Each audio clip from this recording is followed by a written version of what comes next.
Good afternoon, everybody, and welcome. I guess we don't have enough seats today. Wow. In the last quarter century, a sitting president of the United States has come to Davos only twice. Both times it was Donald Trump. So when I asked to serve in this new role that I have, he was one of the first leaders I called and invited to return. I first met the president about 25 years ago, but I worked most closely with him during the early months of COVID. This was March 2020. Markets were under extreme stress. Some economists were warning we could be headed towards a second Great Depression. What stood out to me during the extraordinary period was a president's willingness to bring together people from governments, from business, across institutions, across perspectives, to think differently, and importantly, to act decisively. That instinct to act, especially in pivotal moments, is one reason I think he values the World Economic Forum. It is a unique institution that brings together the largest combination of government officials, business leaders, technology leaders, civil society and NGO leaders, anywhere in the world for a genuine dialogue, and particularly importantly this year. Thankfully, this group is meeting under better economic circumstances than during the pandemic, but once again, we're facing very serious different economic conditions around the world. One of the central challenges that is impacting me is how capitalism can benefit more, and how can we broaden our global economy for greater and greater participation. That is a question where the president has shown real leadership through investing in infrastructure, reducing barriers to growth, and initiatives like the Trump account, designed to give more Americans a direct stake in the growth of the U.S. economy. As he enters the second year of his second term, we are interested in hearing his plans for 2026 and beyond, and will no doubt create more and more conversation. And that's what the forum is about, a serious conversation in the spirit of dialogue. Discussions where the world is headed, where are we going, and these discussions would be incomplete without the President of the United States, the most important leader in the world.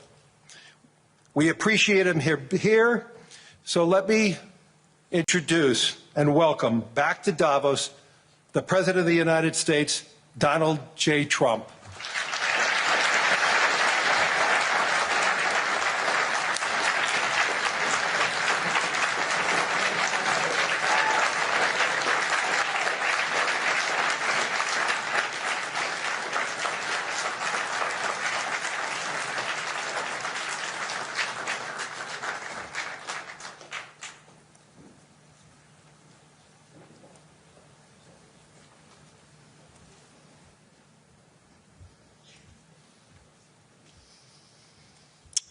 Well, thank you very much, Larry. It's great to be back in beautiful Davos, Switzerland, and to address so many respected business leaders, so many friends, few enemies,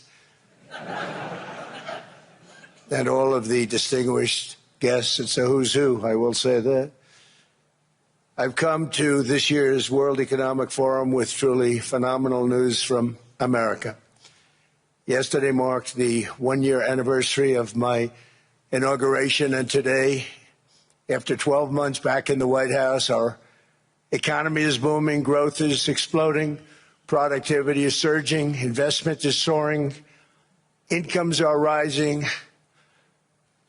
inflation has been defeated, our previously open and dangerous border is closed and virtually impenetrable.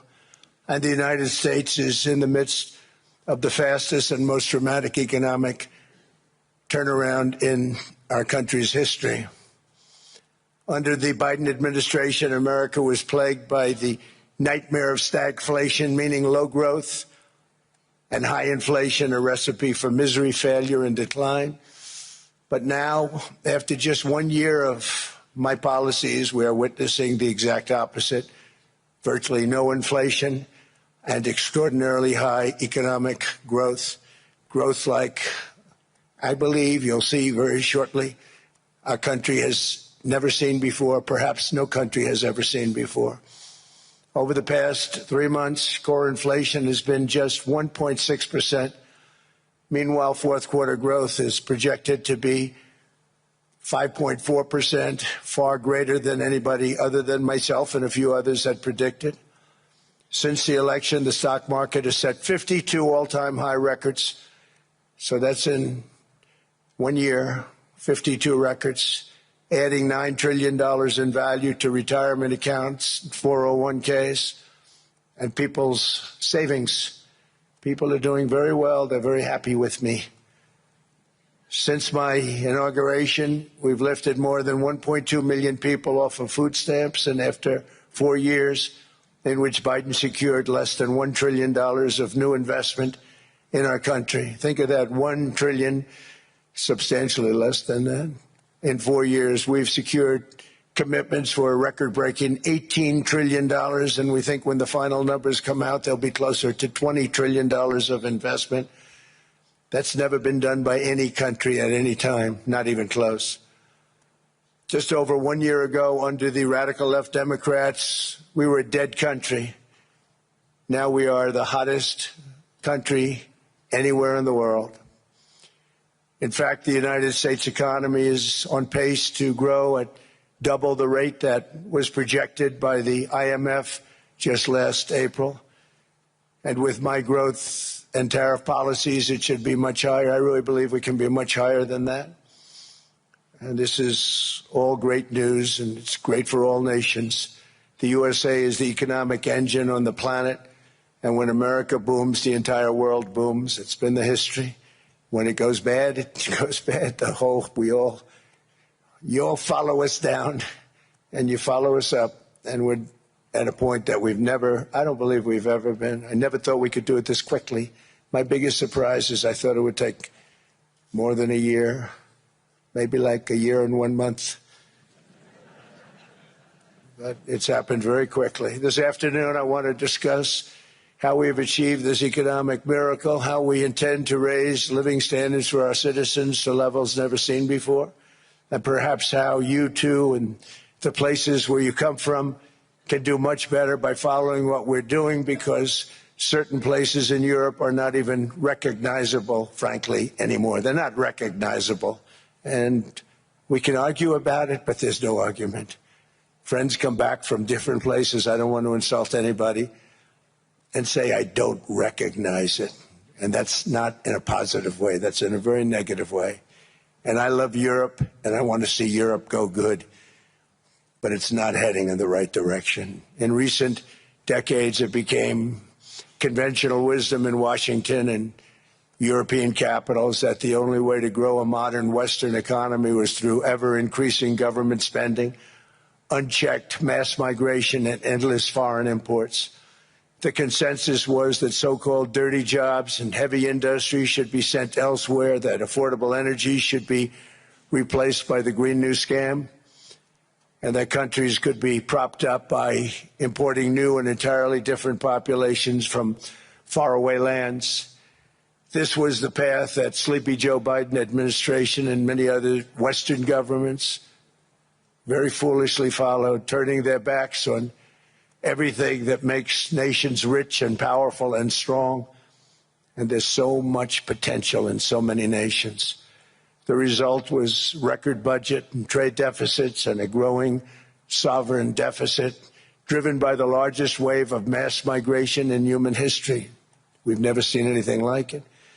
Quite frankly, many parts of our world are being destroyed before our very eyes, and the leaders don't even understand what's happening. And the ones that do understand aren't doing anything about it.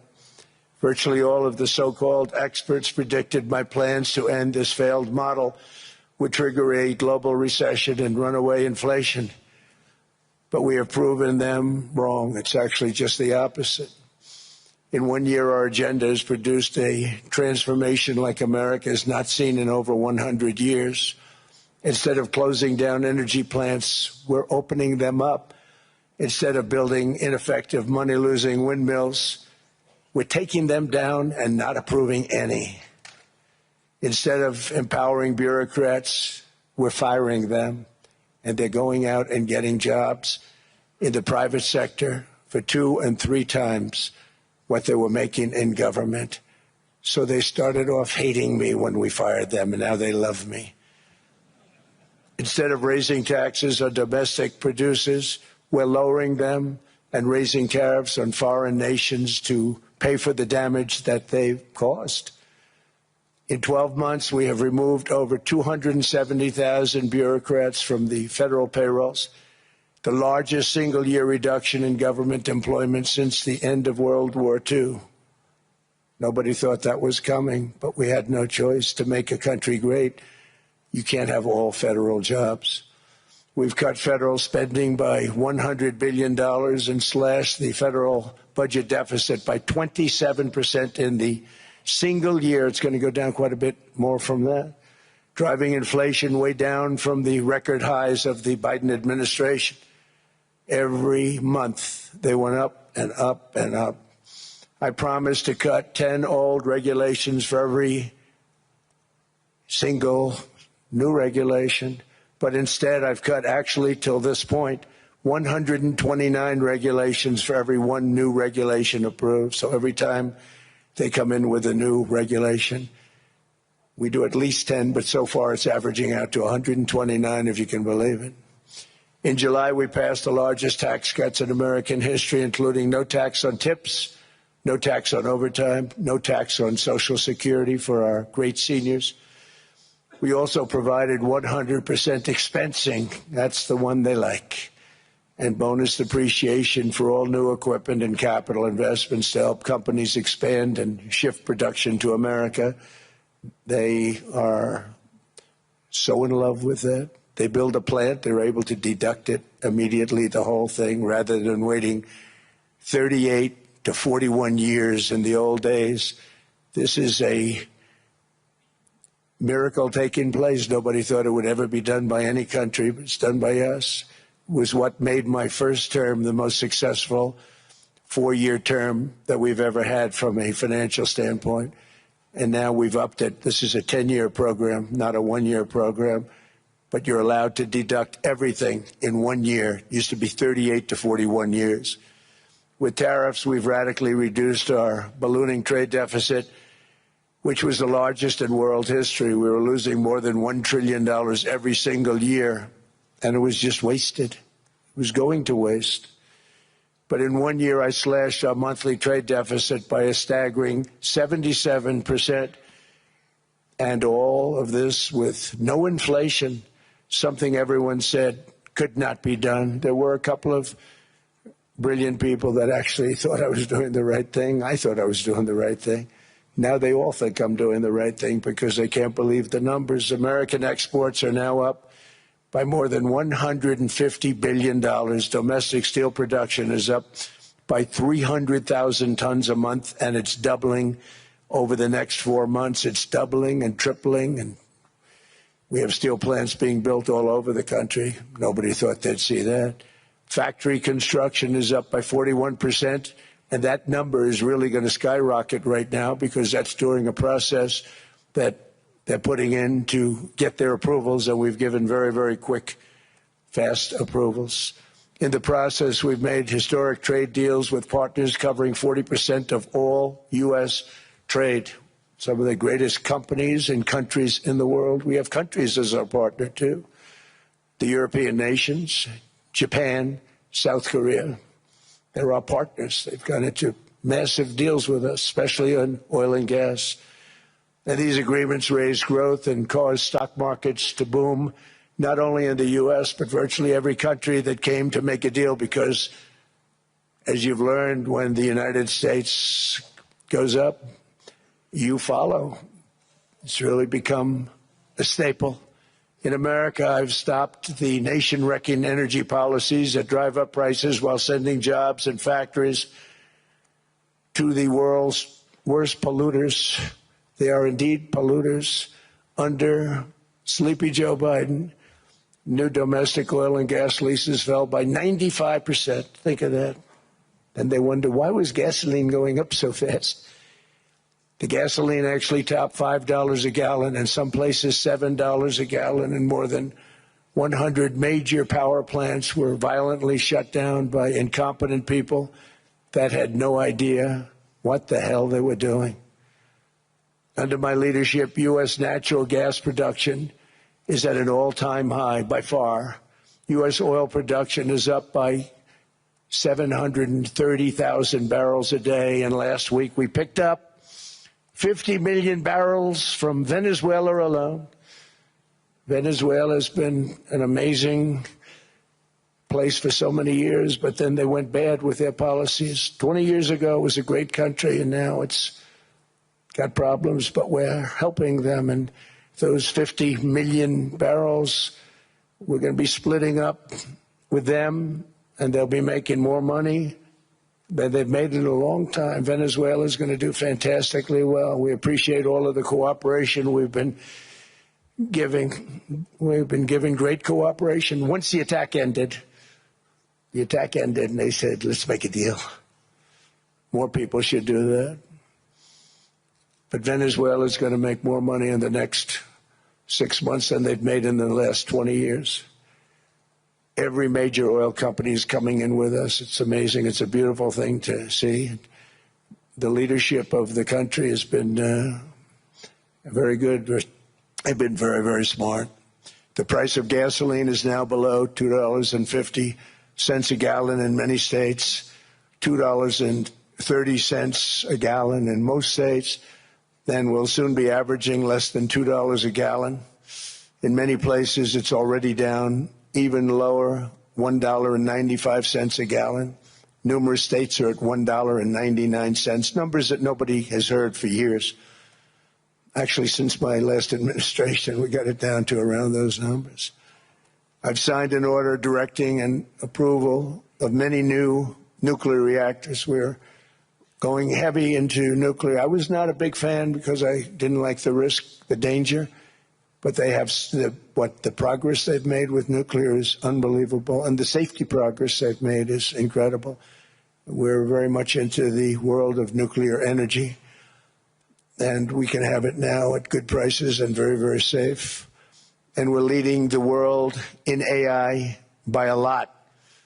We're leading China by a lot. I think President Xi respects what we've done, in part because I've allowed these big companies building these massive buildings to build their own electric capacity. They're building their own power plants, which when added up is more than any country anywhere in the world is doing. I read recently an article in the Wall Street Journal that China's creating so much energy, and they are. I got to hand it to them.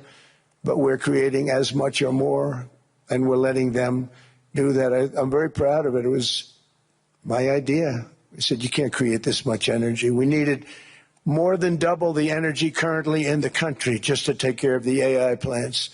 And I said, we can't do that. We have an old grid system.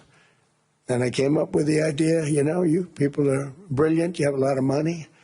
Let's see what you can do. You can build your own electric generating plants. And they looked at me. They didn't believe me. All of the names that are, I think, in the room right now, if you want to know the truth, they didn't believe it. And I said, no, you can't. They came back 2 weeks and they didn't have the plant. They said, we thought you were kidding. I said, no, not only am I not kidding, you're going to have your approvals within 2 weeks. I always say nuclear will take 3 weeks. But most aren't going that. They're going oil and gas. They're even going coal in some cases. Because of my landslide election victory, the United States avoided the catastrophic energy collapse which befell every European nation that pursued the Green New Scam, perhaps the greatest hoax in history. The Green New Scam, windmills all over the place, destroy your land. Every time that goes around, you lose $1,000. You're supposed to make money with energy, not lose money. Here in Europe, we've seen the fate that the radical left tried to impose on America. They tried very hard. Germany now generates 22% less electricity than it did in 2017, and it's not the current chancellor's fault. He's solving the problem. He's going to do a great job. But what they did before he got there, I guess that's why he got there. And electricity prices are 64% higher. The United Kingdom produces just 1/3 of the total energy from all sources that it did in 1999. Think of that, 1/3. And they're sitting on top of the North Sea, one of the greatest reserves anywhere in the world, but they don't use it. And that's one reason why their energy has reached catastrophically low levels with equally high prices. High prices, very low levels. Think of that, 1/3. And you're sitting on top of the North Sea, and they like to say, well, you know, that's depleted. It's not depleted. It's got 500 years. They haven't even found the oil. The North Sea is incredible. They don't let anybody drill. Environmentally, they don't let them drill. They make it impossible for the oil companies to go. They take 92% of the revenues. So the oil companies say, we can't do it. They came to see me. Is there anything you can do? I want Europe to do great. I want UK to do great. They're sitting on one of the greatest energy sources in the world, and they don't use it. In fact, their electricity prices have soared 139%. There are windmills all over Europe. There are windmills all over the place, and they are losers. One thing I've noticed is that the more windmills a country has, the more money that country loses and the worse that country is doing. China makes almost all of the windmills, and yet I haven't been able to find any wind farms in China. Did you ever think of that? It's a good way of looking at it. They're smart. China is very smart. They make them, they sell them for a fortune. They sell them to the stupid people that buy them, but they don't use them themselves. They put up a couple of big wind farms, but they don't use them. They just put them up to show people what they could look like. They don't spin. They don't do anything. They use a thing called coal, mostly. But China goes with the coal. They go with oil and gas. They're starting to look at nuclear a little bit, and they're doing just fine. They make a fortune selling the windmills, though, and I think really that's one that they wouldn't be surprised if it stopped. They are shocked that it continues to go. They're very friendly with me. They're shocked that people continue to buy those damn things. They killed the birds. They ruin your landscapes. Other than that, I think they're fabulous, by the way. Stupid people buy them.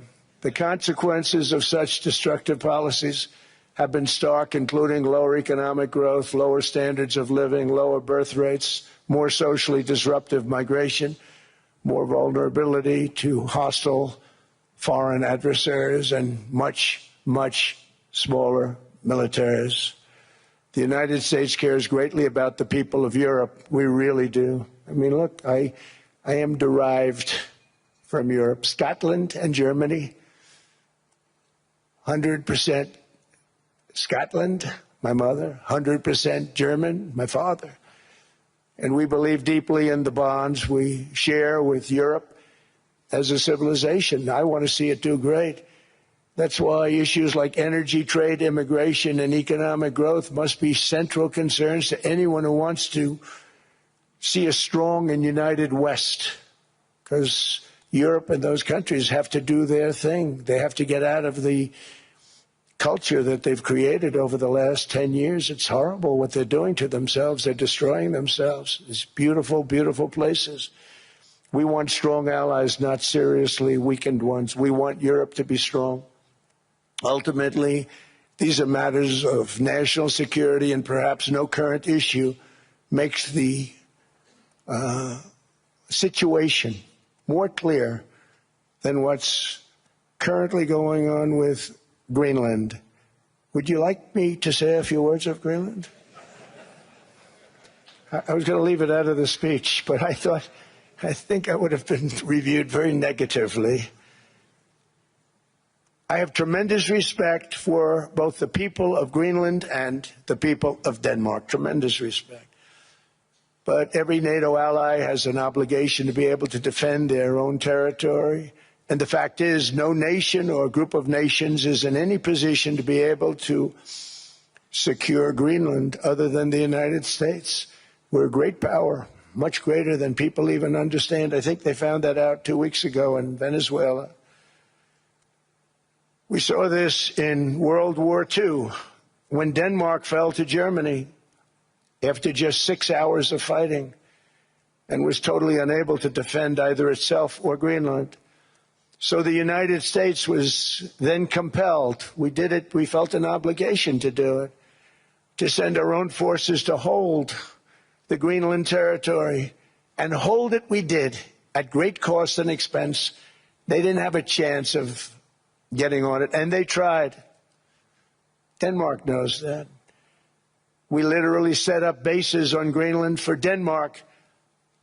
We fought for Denmark. We weren't fighting for anyone else. We were fighting to save it for Denmark. Big, beautiful piece of ice. It's hard to call it land. It's a big piece of ice. But we saved Greenland and successfully prevented our enemies from gaining a foothold in our hemisphere. So we did it for ourselves also. And then after the war, which we won it big. Without us, right now you'd all be speaking German and a little Japanese, perhaps.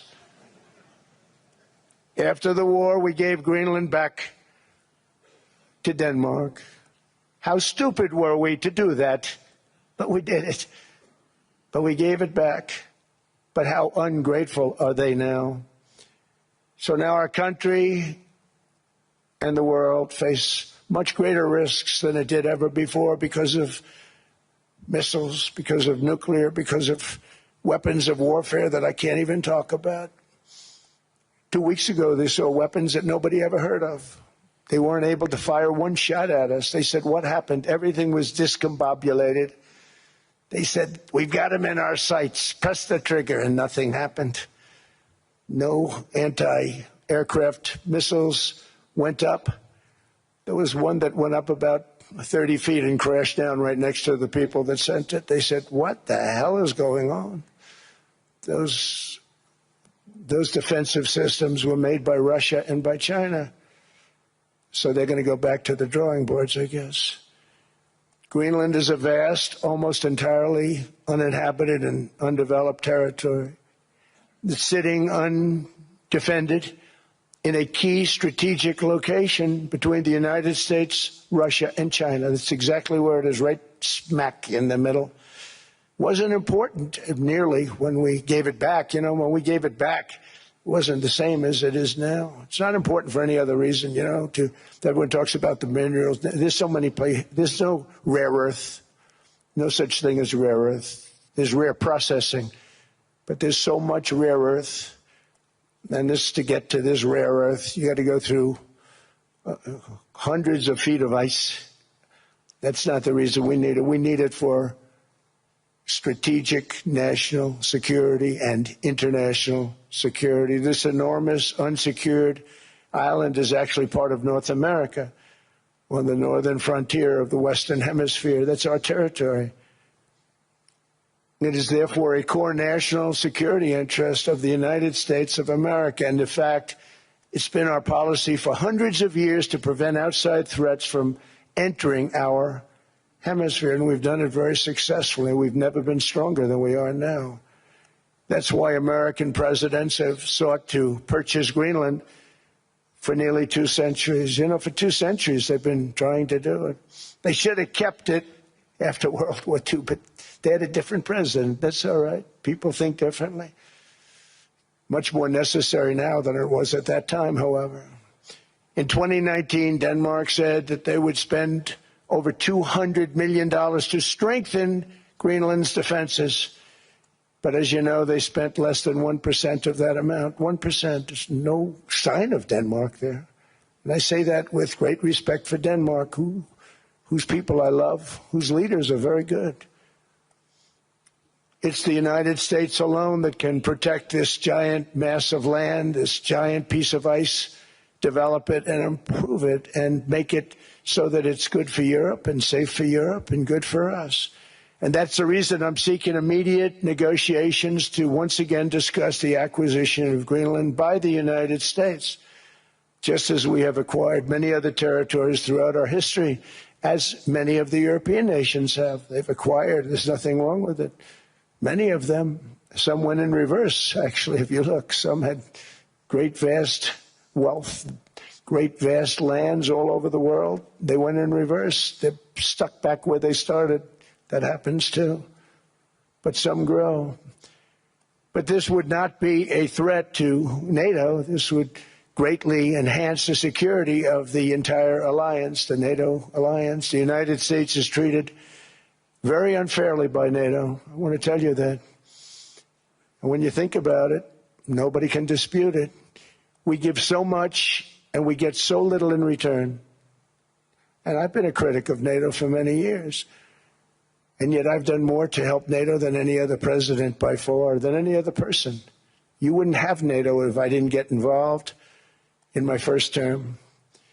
The war with Ukraine is an example. We are thousands of miles away, separated by a giant ocean.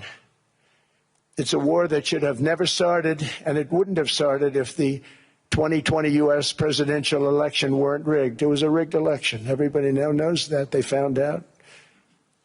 People will soon be prosecuted for what they did. It's probably breaking news, but it should be. It was a rigged election. You can't have rigged elections. You need strong borders, strong elections, and ideally a good press. I always say it. Strong borders, strong elections, free, fair elections, and a fair media. The media is terrible. It's very crooked. It's very biased, terrible. But someday it'll straighten out because it's losing all credibility. Think of it. When I went in a landslide, a giant landslide, won all 7 swing states, won the popular vote, won everything, and I only get negative press. That means that it has no credibility. And if they're going to get credibility, they're going to have to be fair. So you need a fair press. But you also need those other elements. And I inherited a terrible, terrible situation. If you look, the border was open. The inflation was raging. Everything was bad with the United States when I came into office. But I also inherited a mess with Ukraine and Russia, something that would have never happened. And I know Putin very well. He and I would discuss Ukraine. It was the apple of his eye, but he wasn't going to do anything. I said, Vladimir, you're not doing it. He would never have done it. It was terrible what happened. I could see it happening, too. After I left, I could see it happening. Biden had given Ukraine and NATO $350 billion, a staggering sum, $350 billion.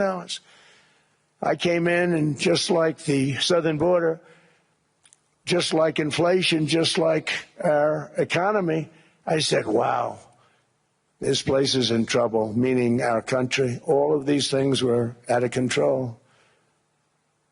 But the border was out of control. We fixed it with the strongest border anywhere in the world. And I've now been working on this war for 1 year, during which time I settled 8 other wars. India, Pakistan. I settled other wars that were Vladimir Putin called me, Armenia, Azerbaijan. He said, I can't believe you settled that one. They were going on for 35 years. I settled it in 1 day. And President Putin called me. He said, you know, I can't believe I've worked on that war for 10 years trying to settle it. I couldn't do it. I said, do me a favor, focus on settling your war. Don't worry about that one. What does the United States get out of all of this work, all of this money, other than death, destruction, and massive amounts of cash going to people who don't appreciate what we do? They don't appreciate what we do. I'm talking about NATO. I'm talking about Europe. They have to work on Ukraine. We don't. The United States is very far away. We have a big, beautiful ocean separating us. We have nothing to do with it.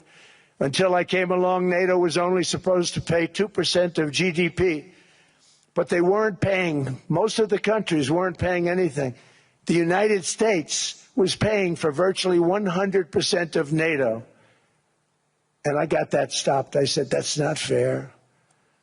But then, more importantly, I got NATO to pay 5%, and now they were paying, and now they are paying. So something nobody said was possible. They said we will never go up higher than 2%. But they went to 5%, and now they're paying the 5. They didn't pay the 2, and now they're paying the 5. And they're stronger for it, and they have an excellent, by the way, Secretary General who's possibly in the room. Mark, are you here? Yes, he's here. Hello, Mark. We never asked for anything, and we never got anything. We probably won't get anything unless I decide to use excessive strength and force where we would be, frankly, unstoppable. But I won't do that. Okay? Now everyone's saying, oh, good. That's probably the biggest statement I made, because people thought I would use force. I don't have to use force. I don't want to use force. I won't use force. All the United States is asking for is a place called Greenland, where we already had it, as a trustee, but respectfully returned it back to Denmark not long ago after we defeated the Germans, the Japanese, the Italians, and others in World War II. We gave it back to them. We were a powerful force then, but we are a much more powerful force now. After I rebuilt the military in my first term and continue to do so today, we have a budget of $1.5 trillion. We're bringing back battleships.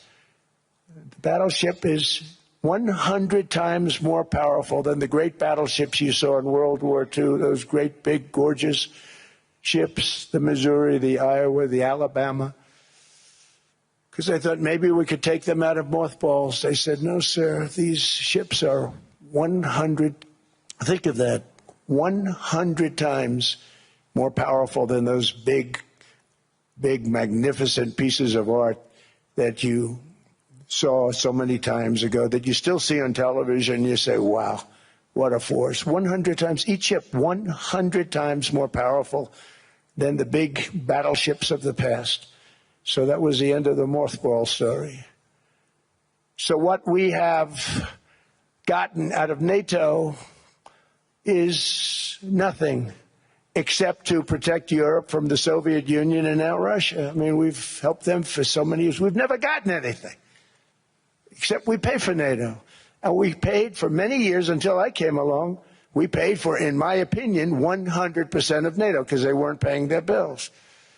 And all we're asking for is to get Greenland, including right title and ownership, because you need the ownership to defend it.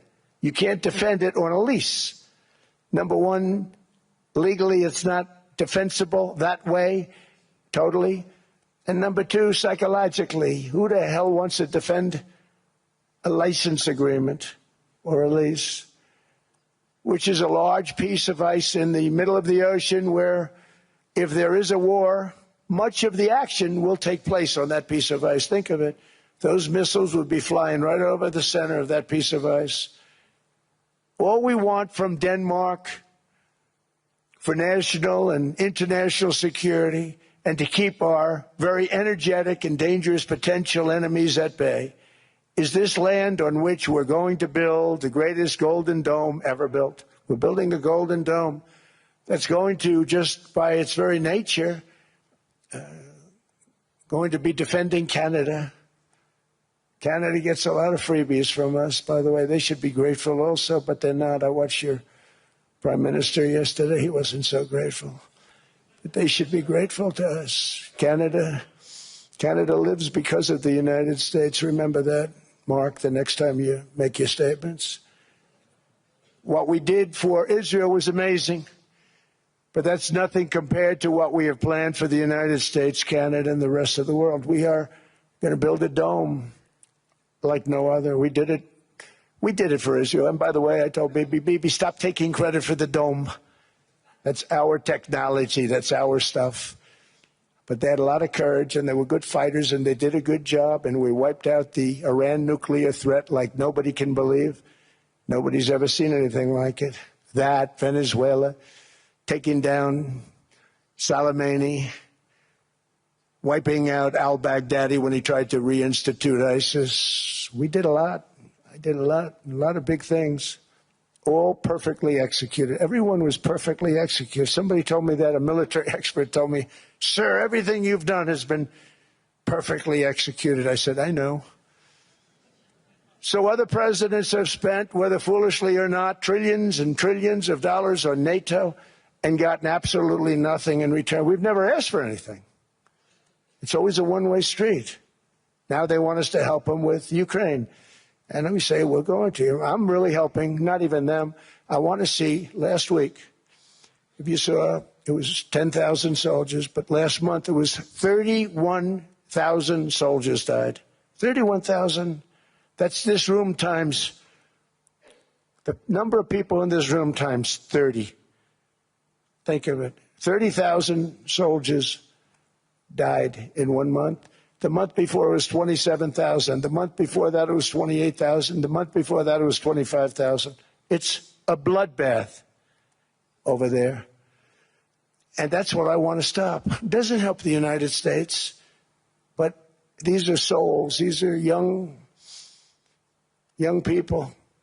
Look like you, look like some of you right in the front row. They go to war. Their parents are so proud. Oh, there he goes, comes back. 2 weeks later, they get a call, your son's head's been blown off. I want to stop it. It's a horrible war. It's the worst since World War II. They keep going, they'll exceed World War II. The numbers are staggering, how many people they've lost. They don't want to talk about it. Ukraine and Russia lost just tremendous amounts. And I'm dealing with President Putin, and he wants to make a deal, I believe. I'm dealing with President Zelensky, and I think he wants to make a deal. I'm meeting him today. He might be in the audience right now. But they got to get that war stopped because too many people are dying, needlessly dying. Too many souls are being lost. It's the only reason I'm interested in doing it. But in doing it, I'm helping Europe, I'm helping NATO, and I've until the last few days when I told them about Iceland, they loved me. They called me daddy, right, last time. A very smart man said, he's our daddy. He's running it. I was like running it. I went from running it to being a terrible human being. But now what I'm asking for is a piece of ice, cold and poorly located, that can play a vital role in world peace and world protection. It's a very small ask compared to what we have given them for many, many decades. But the problem with NATO is that we'll be there for them 100%. But I'm not sure that they'd be there for us. If we gave them the call, gentlemen, we are being attacked. We're under attack by such and such a nation. I know them all very well. I'm not sure that they'd be there. I know we'd be there for them. I don't know that they'd be there for us. So with all of the money we expend, with all of the blood, sweat, and tears, I don't know that they'd be there for us. They're not there for us on Iceland, that I can tell you. I mean, our stock market took the first dip yesterday because of Iceland. So Iceland's already cost us a lot of money. But that dip is peanuts compared to what it's gone up. And we have an unbelievable future in that stock. That stock market is going to be doubled. We're going to hit 50,000, and that stock market's going to double in a relatively short period of time because of everything that's happening. But this is a good example. After giving NATO and European nations trillions and trillions of dollars in defense, they buy our weapons. We make the greatest weapons in the world, but now we're going to make them faster, much faster. You saw that. I put a cap on the salaries. Then I put no buybacks, no stock buybacks, no various other things that they were doing. I mean, they were making $50 million, but it would take them 3 years to give you a Patriot missile. I said, that's not good. My chauffeur can do a better job than that, and he makes slightly less than 50. They make big salaries. If they're going to make those big salaries, they're going to have to produce a lot faster. The good news is we have the greatest equipment in the world. Now we're going to start making it a lot faster. They're going to build additional plants. And all of the money that goes into stock buybacks is going to go into building plants. We're not allowing stock buybacks by defense companies any longer. They're going to build new plants to make Tomahawks, Patriots. We have the best equipment, F-35s. F-47, the new one just coming out. They say it's the most devastating plane, fighter jet ever. Who knows? They called it 47. If I don't like it, I'm going to take the 47 off it. I wonder why they called it 47. We'll have to think about that. But if I don't like it, I'm going to take that 47 off. But it's supposed to be the Stage 6. It's supposed to be the first Stage 6 plane, undetectable, like our B-2 bombers were undetectable. They flew right over Iran. They were undetectable. And they did their job, and they got the hell out of there. So we want a piece of ice for world protection, and they won't give it. We've never asked for anything else, and we could have kept that piece of land, and we didn't. So they have a choice. You can say yes, and we will be very appreciative, or you can say no, and we will remember. A strong and secure America means a strong NATO, and that's one reason why I'm working every day to ensure our military is very powerful, our borders are very strong, and above all, our economy is strong because national security requires economic security and economic prosperity, and we have the greatest that we've ever had. Biden and his allies destroyed our economy and gave us perhaps the worst inflation in American history. They say 48 years, I say forever, but I think 48 years is the equivalent to forever. Whether it's 48 years or ever, it's terrible, costing the typical family $33,000. What they did to this country should never, ever be forgotten. It's early, but he has to be rated as the worst president we've ever had by far. The auto pen did much of the damage. The auto pen, he was the auto pen president, because I don't believe a sane president would have ever signed the kind of things that he signed. But now grocery prices, energy prices, airfares, mortgage rates, rent, and car payments are all coming down, and they're coming down fast. We inherited a mess, but we've done a hell of a job in 12 months. Under my most favored nation policy for drug prices, the cost of prescription drugs is coming down by up to 90%, depending on the way you calculate. You could also say 5, 6, 7, 800%. There are two ways of figuring that.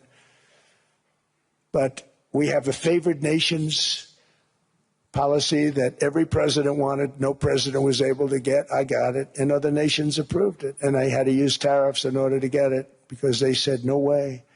In other words, a pill that costs 10% in London costs $130. Think it costs $10 in London, costs $130 in New York or in Los Angeles. And I'd say, boy, that's bad. Friends of mine would say, you know, we go to London, you can buy the stuff for nothing. We go all over the world, we can buy it for nothing. Because basically America was subsidizing every nation in the world because presidents allowed them to get away with it. It became very tough. So when I called up Emmanuel Macron, I watched him yesterday with those beautiful sunglasses. What the hell happened? But I watched him sort of be tough. But he was at $10 for a pill. And I said, Emmanuel, and I have all the big pharmaceutical companies are in total agreement. It wasn't easy, by the way. They're tough, smart. They've been getting away with the scam for a long time. But they gave it up. But they said, you'll never get the countries to approve it. I said, why is that? Because they won't. They always said, we're not paying any more. Get the rest for the United States. So over the years, they stayed the same. We just went up, up, up. And I mean, we would pay 13, 14, 15 times more than certain countries would. So I said, no, they'll approve it 100%. Sir, you'll never get them to approve it. I said, I guarantee you. But I actually started with Emmanuel, who probably is in the room too. And I like him. I actually like him. Hard to believe, isn't it? And I said, Emmanuel, you're going to have to lift the price of that pill to $20, maybe $30. Think of that. That means it's a doubling of prescription drugs. Might be a tripling, might be a quadrupling. It's not easy. No, no, no, Donald, I will not do that. I said, yes, you will, 100%. He said, no, no, no. You're asking me to double. I said, Emmanuel, you've been taking advantage of the United States for 30 years with prescription drugs. You really should do it, and you will do it. I have no doubt. In fact, I am 100% sure you're going to. No, no, no, I will not do it. Because, yes, in all fairness to him, he has to double or triple. Because the world being a bigger place than the United States, it's not that you meet in the middle. You just have to go up some, and we come down a lot. They go up a little, we come down a lot. So we're at $130, they're at 10. So they may have to go to 20 or 30. No more than that. I said, Emmanuel, you're going to be doubling or tripling? No, no, no. I said, here's the story, Emmanuel. The answer is you're going to do it. You're going to do it fast. And if you don't, I'm putting a 25% tariff on everything that you sell into the United States and a 100% tariff on your wines and champagnes. And that's about 10 times more than what I'm requesting. And you're going to do it. I don't want to go public with it, but you may make me do that. No, no, Donald, I will do it. I will do it.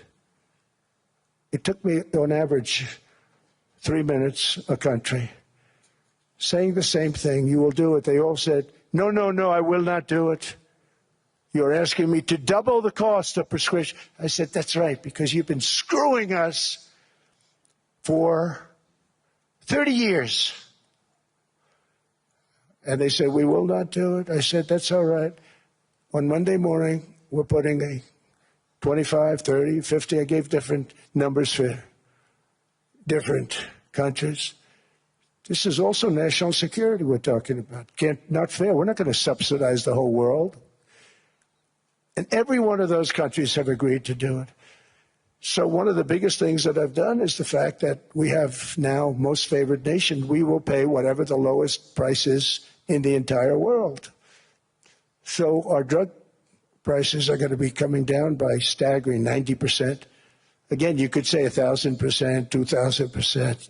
Depends on the way you want to figure it, but we'll go with the way the fake news likes it better because it sounds, can you imagine a 90% reduction sounds much worse. But drug prices are going to be coming down tremendously in all the nations, and I appreciate them doing it, but they did it. In all fairness, without tariffs, I wouldn't have been able to get it done. After declining $3,000 under Biden, real incomes are up in the United States by $2,000, $3,000, and even $5,000 and more. Home ownership has always been a symbol of health and vigor of American society, but that goal fell out of reach for millions and millions of people in the Biden era because interest rates went up so high. Today, I'm taking action to bring back this bedrock of the American dream. In recent years, Wall Street giants and institutional investment firms, many of you are here, many of you are good friends of mine, many of you are supporters. Sorry to do this, Joe, I'm so sorry. But you've driven up housing prices by purchasing hundreds of thousands of single-family homes, and it's been a great investment for them. Often as much as 10% of houses on the market. You know, the crazy thing is a person can't get depreciation on a house, but when a corporation buys it, they get depreciation. Okay, that's something we're going to have to think about, too. I don't know if too many people think about that.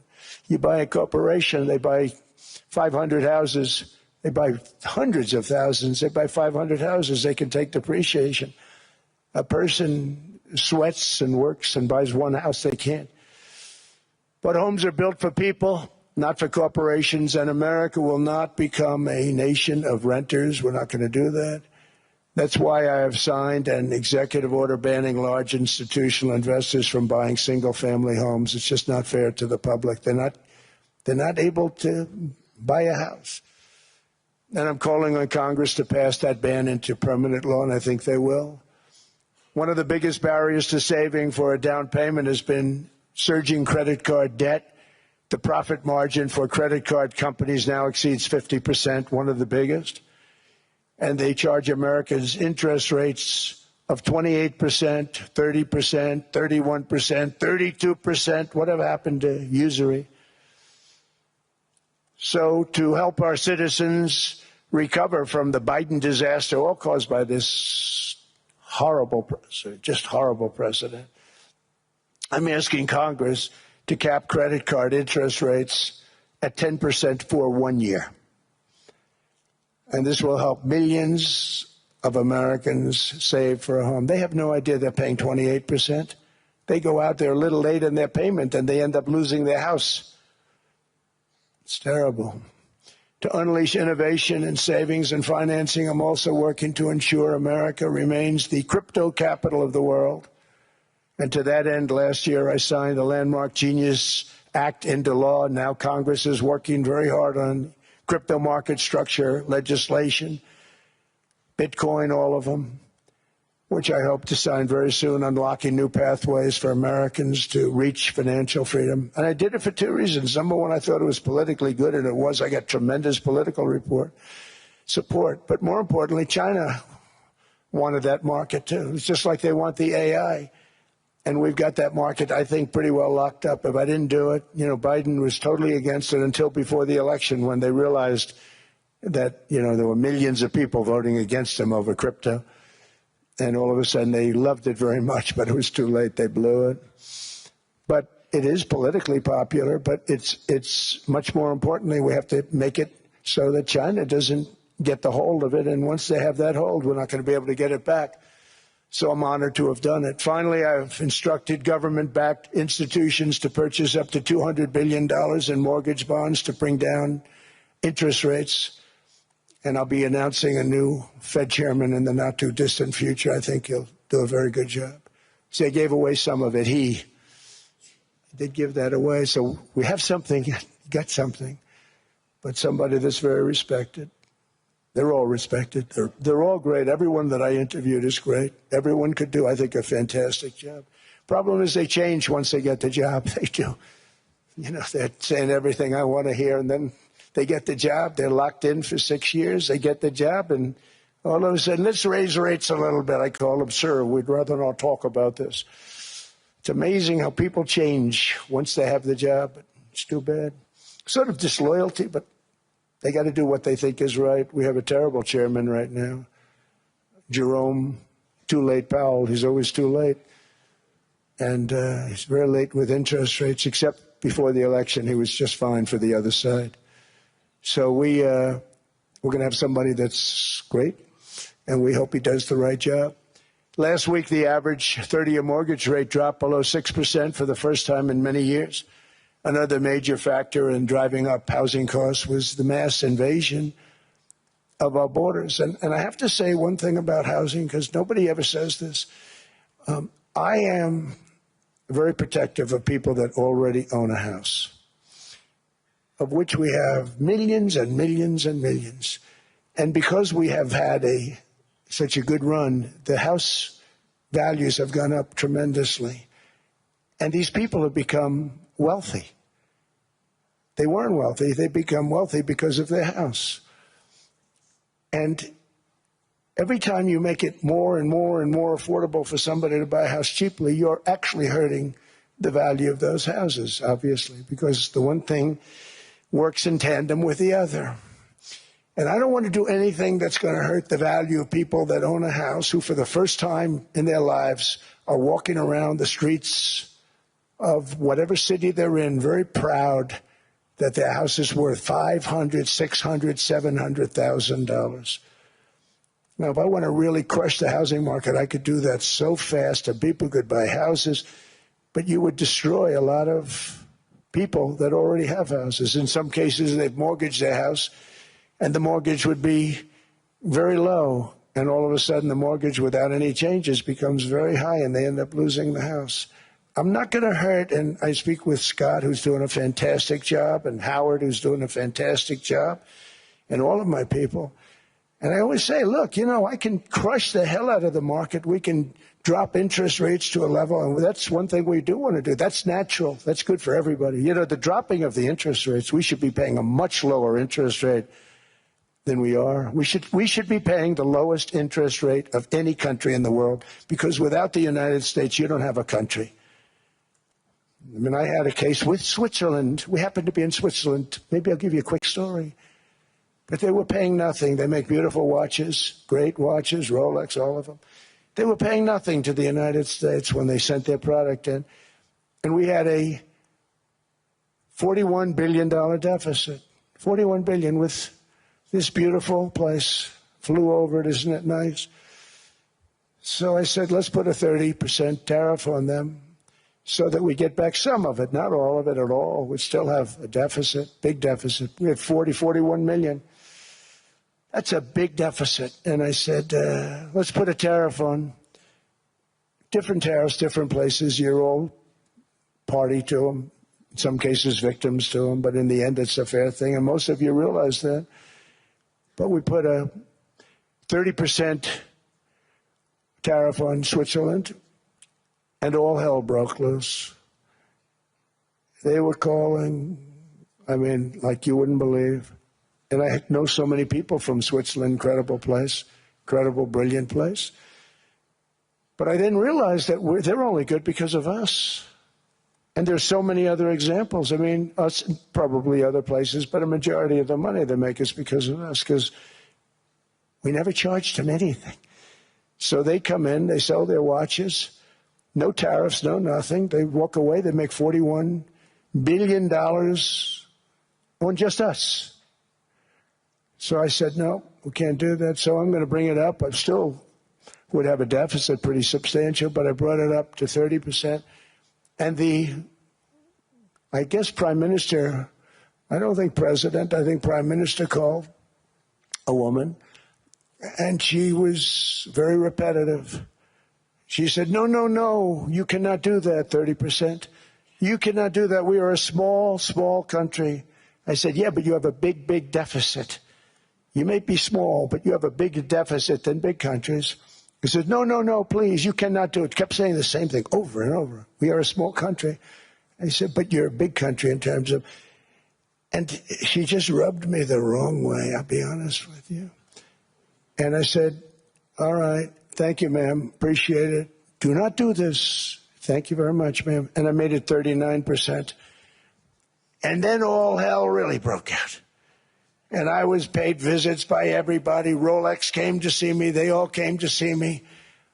But I realized, and I reduced it, because I don't want to hurt people. I don't want to hurt them. And we brought it down to a, lower level. Doesn't mean it's not going up. But we brought it down to a lower level. But they pay now, tariff. But I realized that we have many places like that where they're making a fortune because of the United States. Without the United States, they wouldn't be making anything. Think of it. Switzerland made $41 billion on us. And as she said, it's a small place. And I realized with that, I don't know, because she was so aggressive. And I realized in that conversation that the United States is keeping the whole world afloat. Many places, I could give you 6, 7 places just in the people in this little area. I know every one of them. They're looking down. They don't want to see me, and they don't want to stare me in the eyes. But they're taking advantage of, everybody took advantage of the United States. But I've been very fair, and I gave them a tariff, and it was fine. But I realized that without us, it's not Switzerland anymore. Without us, it's not any of the countries that are represented here. And we want to work with the countries. We want to work with them. We're not looking to destroy them. I could have said 39, 40%. I could have said I want a 70% tariff, then we make money with Switzerland. But Switzerland would have been probably destroyed, financially destroyed. I don't want to do that. But we should be paying the lowest interest rate of everybody. I hope Scott's listening to this, because we should be paying the lowest interest rate of everybody. Without us, most of the countries don't even work. And then you have the protection factor. Without our military, which is the greatest in the world by far, without our military, you have threats that you wouldn't believe. You wouldn't believe. You don't have threats because of us, and that's because of NATO. One other thing, and I have to say it so importantly, in the old days, and I used to say I'm the youngest in the room. Now I'm among the older. I hate to say it. I don't feel old, but I'm among the older. But I remember not long ago, 20, 25 years ago, when good news came out about, let's say, the United States. The United States had a great quarter. The United States had a great month. All the stocks went up. And that's the way it's supposed to be. Now when they say the United States had a record quarter, it's unbelievable how well it's doing, all the stocks crash because they say, oh no, inflation, they're going to raise interest rates. And they do. Some of these stupid people like Powell, they raise interest rates. And what they do is they stop you from being successful. It used to be when we had a great quarter, a great month, great earnings, great anything, any good news, the stock market went up. That's the way it's going to be. We got to do that again because that's the way it should be. Now when we have a great month, they want to kill it. Like we did over 5%. People were surprised. We should do 20%. We could do 25%. When we announce good numbers, and the reason is they're so petrified of inflation. And growth doesn't mean inflation. We've had tremendous growth with very low inflation. In fact, growth can fight inflation, proper growth. So we want to get back to the days when we announce great numbers because we're going to be announcing phenomenal. You know, all these factories that are being built at record, thousands of businesses are being built right now. Remember, $18 trillion is invested. I think the second number is 3, and that was China many years ago. Investments in the country from outside. 18 trillion, nobody's ever seen. And that's money coming in and building things, factories. Thousands of businesses are being built, thousands. Hundreds of big factories, car plants are moving back to the United States. They're coming in from Canada. They're coming in from Mexico, from Japan. Japan's coming in and building plants here in order to avoid tariffs. They're coming in from China. They're coming in from all over the world. We have more plants being built now, car plants, than we've ever had built, even in the heyday from the 1940s and 50s.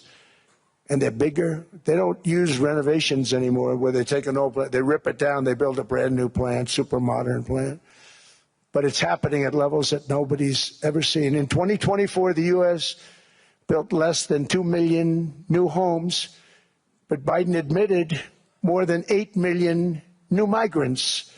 And those days are over. In 2025, for the first time in 50 years, the United States had reverse migration. Boy, that was nice. And these were criminals that were being taken out of our country because they allowed people to come into our country from jails, from gangs, drug dealers, murderers. 11,888 murderers. We've gotten most of them out. And then ICE gets beat up by stupid people from leadership in Minnesota. We actually are helping Minnesota so much, but they don't appreciate it. Most places do. You know, Washington, D.C. is the safest place now in the United States. It was a very dangerous place to walk, and now you can walk with your wife, your kids, right through the middle of the city. Right now, Washington, D.C. is as safe as it gets. It was one of the most unsafe, I had to admit. We sent in the military, the National Guard. Within 2 months, it was great. Within 3 months, it's like a really great place and a safe place and a beautiful place. It's even been cleaned up. The graffiti's gone. The fences are gone. We don't have to worry about fences anymore. All of the places, the grasses are cut and replaced with new grass in many cases. It's all going to happen in the spring. But Washington and D.C. is beautiful again, and it's safe. New restaurants are opening up. They were all closing. Now you can't get into a restaurant. Restaurants in Washington, D.C. are all opening. Memphis also, Memphis, Tennessee, New Orleans, Louisiana. We're there for 3 weeks. We've cut the crime down by 64%. Within another month, we'll have virtually no crime there. We can do that all over. We're going to help the people in California. We want to have no crime. I know Gavin was here. I used to get along so great with Gavin when I was president. Gavin's a good guy. And we're going to, if he needed it, I would do it in a heartbeat. I'd love to see. We did help them a lot in Los Angeles, a lot with the early in my term when they had some problems. But we would love to do it. I will say this, if I were a Democrat governor or whatever, I would call up Trump. I'd say, come on in, make us look good. Because we're cutting crime down to nothing. And we're taking people out, career criminals, who are only going to do bad things, and we're bringing them back to their countries. But where we've done it, it's been amazing. And we have a capacity to do it at much greater levels. We're cutting illegal aliens off welfare and other government benefits, and I have directed that starting immediately, there will be no more payments to sanctuary cities because they are really just sanctuaries for criminals. They're really protecting criminals, and those are the ones we have to get out of the country: murderers, drug dealers, the mentally insane. They emptied their mental institutions into the United States. And despite that, we have the lowest crime numbers that we've ever had in the history of the country. Just came out. But equally importantly, we're cracking down on more than $19 billion in fraud that was stolen by Somalian bandits. Can you believe that they turned out to be higher IQ than we thought? I always say these are low IQ people. How did they go into Minnesota and steal all that money? And we have, they're pirates, they're good pirates, right? But we shoot them out of the water just like we shoot the drug boats out. They're not pirating too many boats lately, do you notice? When they go out into those boats, they want to take over $1.5 billion tanker loaded up with oil.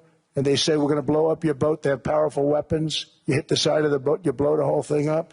The insurance companies are petrified. So they say, just give them the boat. We'll give them money instead. And I don't do that. We blow them right the hell out of the water. We see them going out, we blow them out of the water. We don't have any pirates so much anymore. If we do, they won't be there long. We've cut down with the hitting of the boats that are loaded up with drugs, including submarines. Can you believe they actually buy small, they call mini subs, very fast. They're meant for drugs.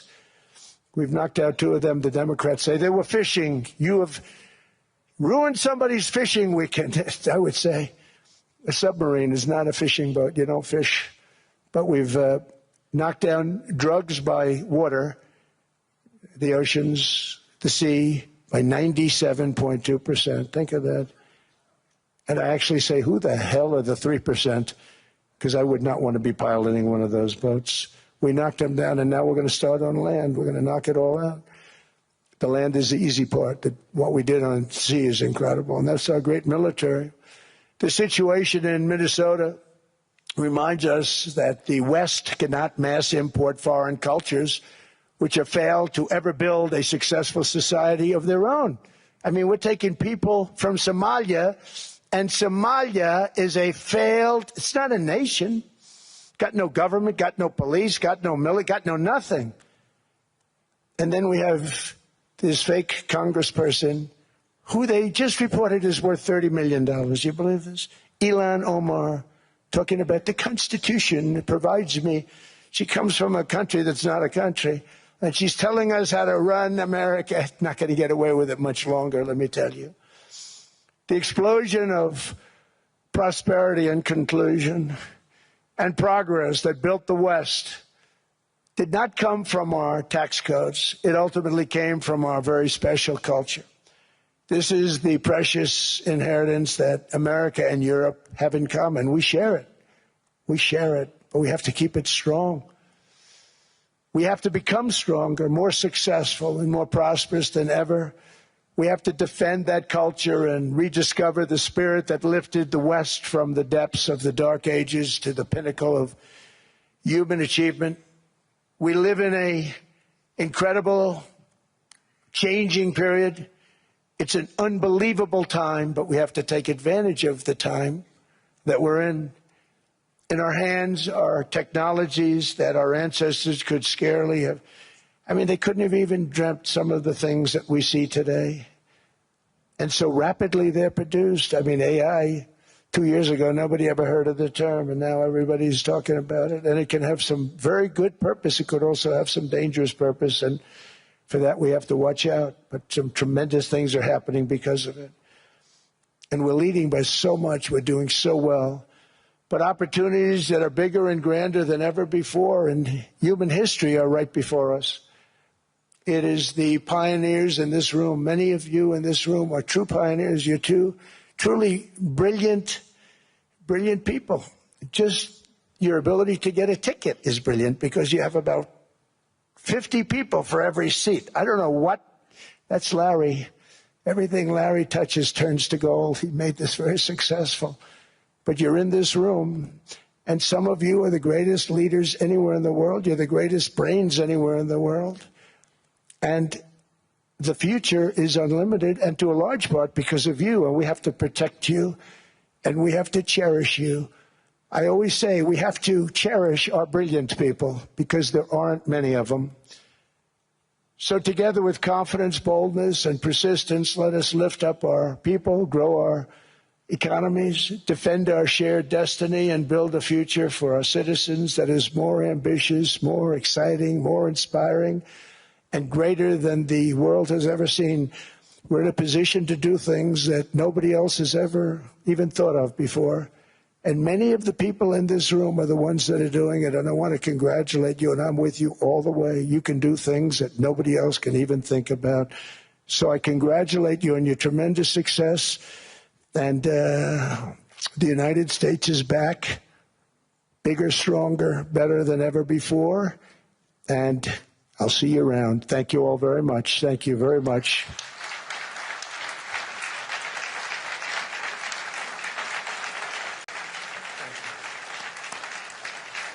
Thank you.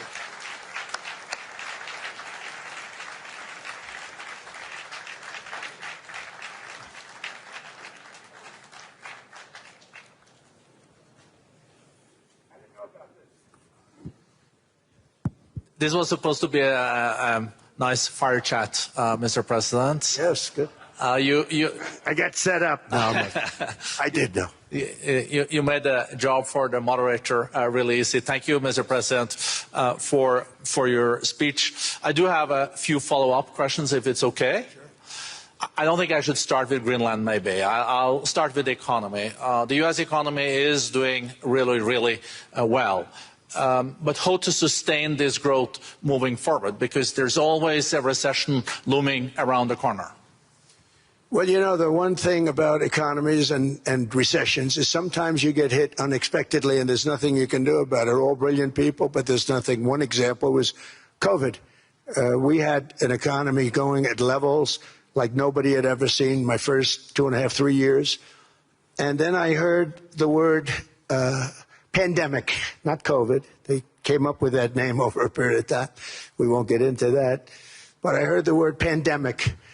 And I had a poll come out that was so strong just prior to that, and I was with the two best pollsters, McLaughlin and Fabrizio, and they said, sir, George Washington and Abraham Lincoln, if they came back and ran as president and vice president, they couldn't beat you. And then what happened is the following day, I was told to stay tuned because there's something really bad happening in China. There are bodies laying all over Wuhan, right around that certain building that we talk about. I always said it came from Wuhan. It did come from Wuhan. And they were body bags. We saw it by satellite. And they said, there are strange things happening in China. And so it began. And we ended up with the COVID, and the whole world suffered. We did a phenomenal job. I don't think we got the credit we deserve. We did something that Operation Warp Speed, which some people say was one of the greatest military feats ever. We did a great job. Used our military, used a lot of people. But sometimes you get hit with things, nothing you can do. You get hit with things like that unexpectedly. And we got through it. And when I left, the stock market was higher than it was previous to the COVID coming up. And that was, I called it a great achievement. But things happen. Bad things happen. The things that we can stop are wars if we're smart. That we can stop. Those are a matter of being intelligent and having intelligent people on the other side. Because wars are the worst of all. Wars are worse than anything. But we can stop wars because that's sort of up to us. But things like dust flying in the air, wherever COVID comes from or whatever comes, sometimes you have to be a little bit lucky. But we are poised to have an economy like no other, not only in this country, but anywhere. And you know, when you hear the kind of numbers that I can tell you that Scott Bessent was with me the other day, and he's looking at numbers. He said, I can't. And that's all he's done his whole life, pretty much your whole life. Scott, you weren't going to be a football player, I don't think. Scott was not that great at football, but he was always good at numbers, right? And he was looking at numbers. He said, I've never seen anything like this. We're poised to do things that no other country has ever done. And, you know, luck, I hate to say it, but we need a little luck. We don't want to get hit by something that nobody could have thought. Whoever thought we were going to hit by a pandemic? You know, when I heard the word pandemic, I said, oh, that's an ancient problem. World War I, they lost 100 million people. It actually ended World War I. A lot of people don't know. The Spanish flu in World War I ended the war because all the soldiers were sick. The soldiers were so sick on both sides, and that war was raging, and they were all dying from the Spanish flu. They were sick as dogs. They couldn't fight. So, you know, you don't know how that would have turned out. But so we do, I mean, subject to that, and I always have to put a caveat in for it, but we're poised to have the greatest growth of any large country, I think any country that there's been. When you look at what's happening in the United States, it's really amazing. Thank you. One thing that maybe keeps you up at night, I know you don't sleep that much anyway, Mr. President, is the debt. The U.S. debt is high, is now the biggest expenditure on your budget. How to get out of that impasse? Well, the big thing is growth. I mean, growth is the way. If we grow like this, we go from having at $37 trillion. We go from having high debt to low debt. But we also are cutting expenses, you know, the old-fashioned way. We have extraordinary growth. I think we're going to be growing our way out. I think we're going to be paying off debt. We're taking in tremendous money from tariffs fairly. And again, I'm using them judiciously. You know, Switzerland's a case study. I could have gotten much more. I could have asked for much more. But we're using them judiciously. But I think growth, most importantly, and then cutting costs. Now, if you take a look at Minnesota, $19 billion in fraud and other things. People going to airports, they came into the country, they don't have 10 cents, and they're leaving with hundreds of thousands of cash in their bags. When we get to that, and our DOJ, Pam, and Todd, and all the people that work over there, and all of the people that work in here, I can tell you, Scott Bessent is working on that. It's a priority, right? You have your whole team.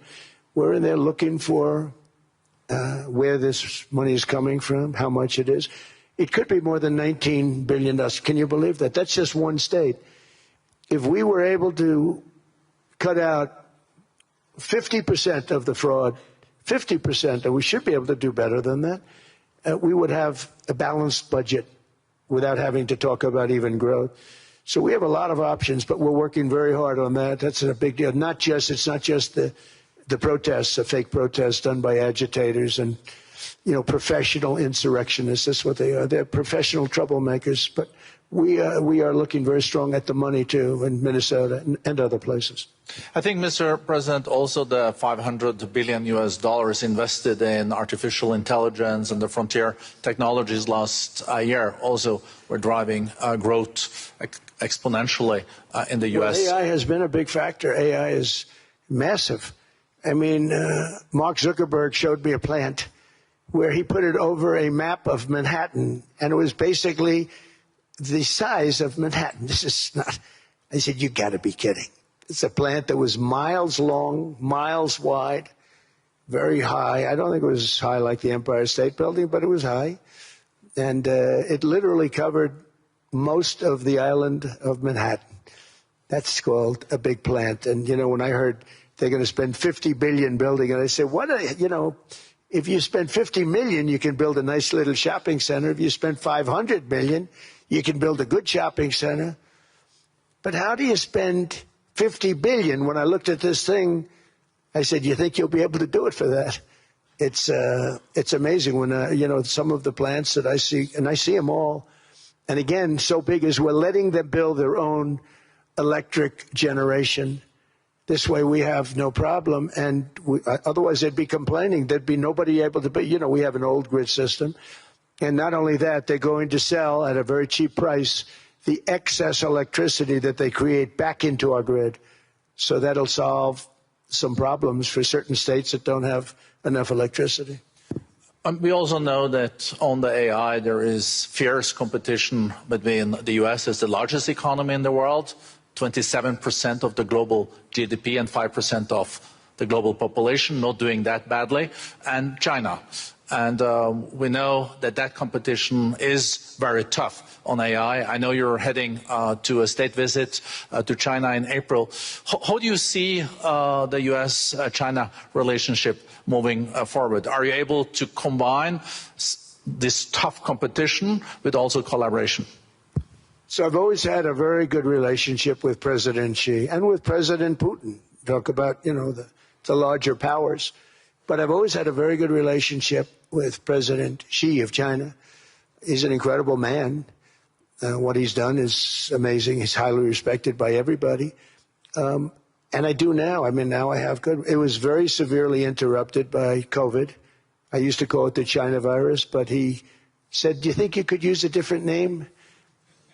And I decided to do that because why should we have a problem over that? But I would do that, and they were a true diplomat, huh? I became a diplomat for the first time. Well, you know who taught me that? Marco Rubio.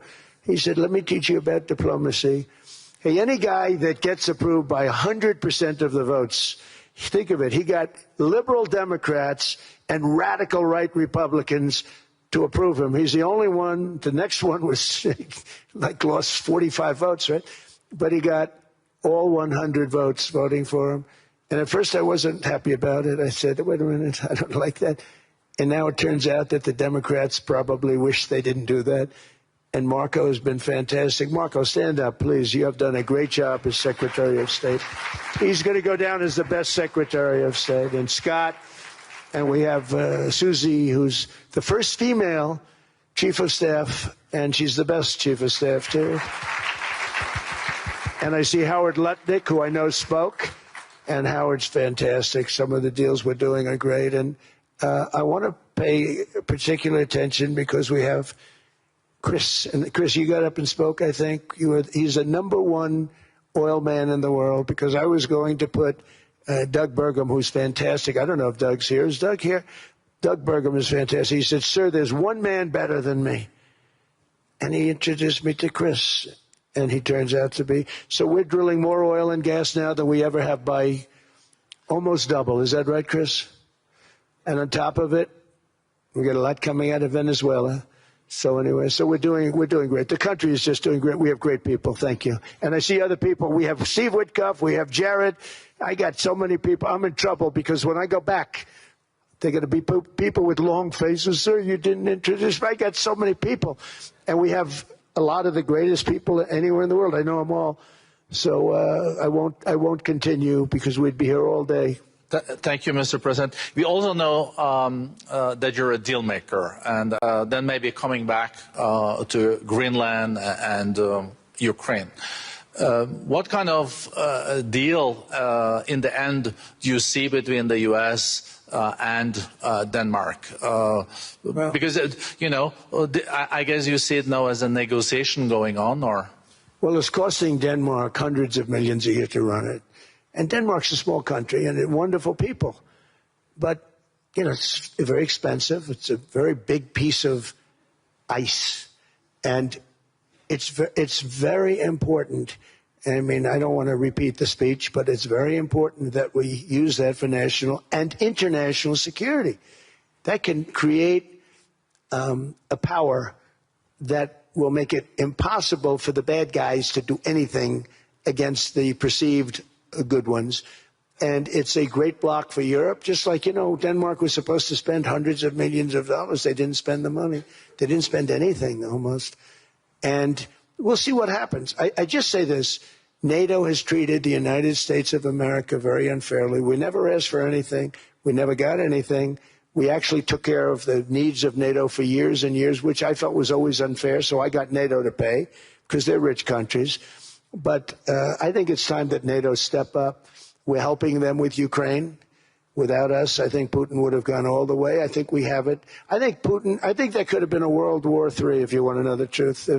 If Kamala was elected, or Joe, any one of those, those thinkers, I think you could have ended up in World War III. And I will say Steve Witkoff has been dealing incredibly with But we're not going to have World War III. We want to get it stopped, but we're not going to have World War III. I think if I wasn't elected, I think that could have evolved into World War III. It was a very, very bad situation, and it still is, but it's not that kind of bad. It's bad because so many young people are being killed. How close do you think there is on an agreement on Ukraine? I had the pleasure of speaking with Steve Witkoff and Jared Kushner yesterday. I know they're working hard on it. I know that they're also traveling now. Do you see this very close or still? Well, I hate to say it. I thought that was going to be so. I settled 8 wars plus. And I thought that was going to be one of my easier ones. Not the easiest. Some I settled in a matter of hours because I'm good at that stuff. You know, the United Nations should be doing this. I shouldn't be doing it, but it doesn't matter. It's got to get done, saving a lot of lives. We're saving millions of lives. With Ukraine, Russia, there's tremendous hatred between President Zelensky and President Putin. That's not good. That's not good for settlements. We know from dealing. There's abnormal hatred. With that being said, I think Russia wants to make a deal. I think Ukraine wants to make a deal. And we're going to try getting a deal done. We're getting, I think, Steve, I think I can say that we're reasonably close. But what happens is oftentimes we'll have a deal with Russia. Russia's set, and President Zelensky will not do it. You saw that when he was in the Oval Office. I was not happy. And then we'll have President Zelensky wants to make a deal, and Putin doesn't want to make the deal. It's a very difficult balance, and it's big time, and it is, you know, to use a word, it's a bloodbath. It's horrible what's happening. It's a drone war. The drones are killing, you know, thousands of people a week, thousands. We have to get it stopped. So I believe they're at a point now. I'm going to meet with President Zelensky later today. I believe they're at a point now where they can come together and get a deal done. And if they don't, they're stupid. That goes for both of them. And I know they're not stupid. But if they don't get this done, they are stupid. So I don't want to insult anyone, but you got to get this deal done. Too many people are dying. It's not worth it. President Sisi is sitting on the first row here. He spoke earlier today and also complimented you on the Gaza deal. I think there will be a signing tomorrow. Of course, there are different views on this, but how important do you think this signing is on the Board of Peace? And do you think this is going to sustain? Do you think we now will see Gaza reconstructed and the billions of US dollars invested? I do. I mean, I think we have peace in the Middle East. There are some little situations like Hamas, and Hamas has agreed to give up their weapons. Now, you know, they were born with a weapon in their hand, so it's not easy to do. When they were born with a rifle in their hand. It's not an easy thing for them, but that's what they agreed to. They've got to do it. And we're going to know, Jared, over the next 2 or 3 days, certainly over the next 3 weeks, whether or not they're going to do it. If they don't do it, they'll be blown away very quickly. They'll be blown away. You know, we have 59 countries that are part of that whole peace deal. And some of those countries aren't even they're near the Middle East, but they're not in the Middle East traditionally. And they want to come in and take out Hamas. They want to come in. They want to do whatever they can. There's a problem with Hezbollah in Lebanon, and we'll see what happens there. But that's a problem. But there are these little flames, but there's peace in the Middle East. Now, had we not gone in and knocked out with those big, beautiful, we just ordered 25 brand new ones, the latest and the greatest, the B-2 bomber. Think of them, they went in there at 2 o'clock in the morning with no moon, no light, no nothing, and every single one of those massive bombs hit its target, 100,000-pound bombs hit its target, every one of them. And then on top of it, from a submarine 300 miles away, we hit the sites with tomahawks, which is an unbelievable weapon. So, you know, we did our job. If we didn't do that, you would have never had peace in the Middle East. And the countries like Saudi Arabia, UAE, and Qatar could never have, and others could never have signed anything because you would have had this dark cloud, and the dark cloud was Iran with nuclear. Iran would, if we didn't take them out, they would have had a nuclear weapon within 2 months. They were very close to having the nuclear weapon, and we hit them hard. And it was a total obliteration. If they may try again, but they're going to have to try from a different area because that area was obliterated. Incredible thing we did. And because we did that, we were able to make peace. If we didn't do that, I would say, Jared and Steve, if we didn't do that, there was no chance of making peace because the countries I just named and other countries could have never signed off. They were afraid. They were afraid. We had a bully. The bully was Iran, the bully of the Middle East. They used to call it for years. They were the bully of the Middle East. They're not the bully of the Middle East anymore. Mr. President, I know you even had to change a plane last night, so I guess you didn't have much sleep, but I think but your energy is still there. I know you have several bilateral meetings. I know you're also hosting a reception. So thank you so much for coming back to Davos. Thank you so much. It's highly appreciated. Well, thank you very much. Thank you, everybody, very much. Thank you. Thank you. Appreciate it.